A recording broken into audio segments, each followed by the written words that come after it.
চট্টগ্রাম ১৪ সন্দ্বীপ ও সাতকানিয়া আংশিক একটি ঐতিহ্যবাহী ও সম্ভাবনাময় জনপদ। এই জনপদের মানুষ বরাবরই সৎ, যোগ্য ও জনদরদী নেতৃত্ব প্রত্যাশা করে। সে প্রত্যাশার আলোকে বাংলাদেশ জাতীয়তাবাদী দল থেকে মনোনীত ধানের শীষের প্রার্থী আলহাজ জসীমউদ্দিন আহমেদ একজন সুপরিচিত ও গ্রহণযোগ্য ও আস্থাভাজন নাম।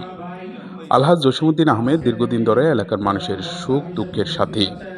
রাজনীতির পাশাপাশি সামাজিক উন্নয়ন, শিক্ষা, ধর্মীয় প্রতিষ্ঠান, অসহায় মানুষের পাশে দাঁড়ানো সব ক্ষেত্রে তার ভূমিকা প্রশংসনীয়।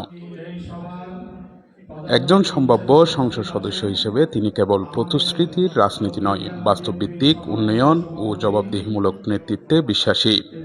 চট্টগ্রাম ১৪ আসনের মানুষের প্রত্যাশা ন্যায় বিচার ও সুশাসন, কর্মসংস্থান ও যুব সমাজের ভবিষ্যৎ নিরাপত্তা, শিক্ষা, স্বাস্থ্য ও যোগাযোগের ব্যবস্থার উন্নয়ন, ধর্ম বর্ণ নির্বিশেষে সামাজিক সম্প্রীতি, এই প্রত্যাশাগুলো বাস্তবায়নে আলহাজ জসীমউদ্দিন আহমেদ একজন যোগ্য প্রতিনিধি, এমন বিশ্বাস সাধারণ মানুষের মুখে মুখে।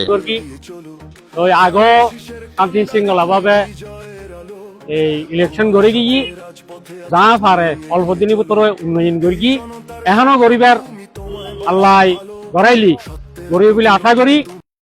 তিনি এমপি হলে সংসদে এই অঞ্চলে মানুষের কথা সাহসের সাথে তুলে ধরবেন, এলাকার অবহেলিত সমস্যা সমাধানে কার্যকর ভূমিকা রাখবেন এবং চট্টগ্রাম ১৪কে একটি মডেল আসনে পরিণত করতে আন্তরিকভাবে কাজ করবেন, এমনটাই মানুষের দৃঢ় ধারণা।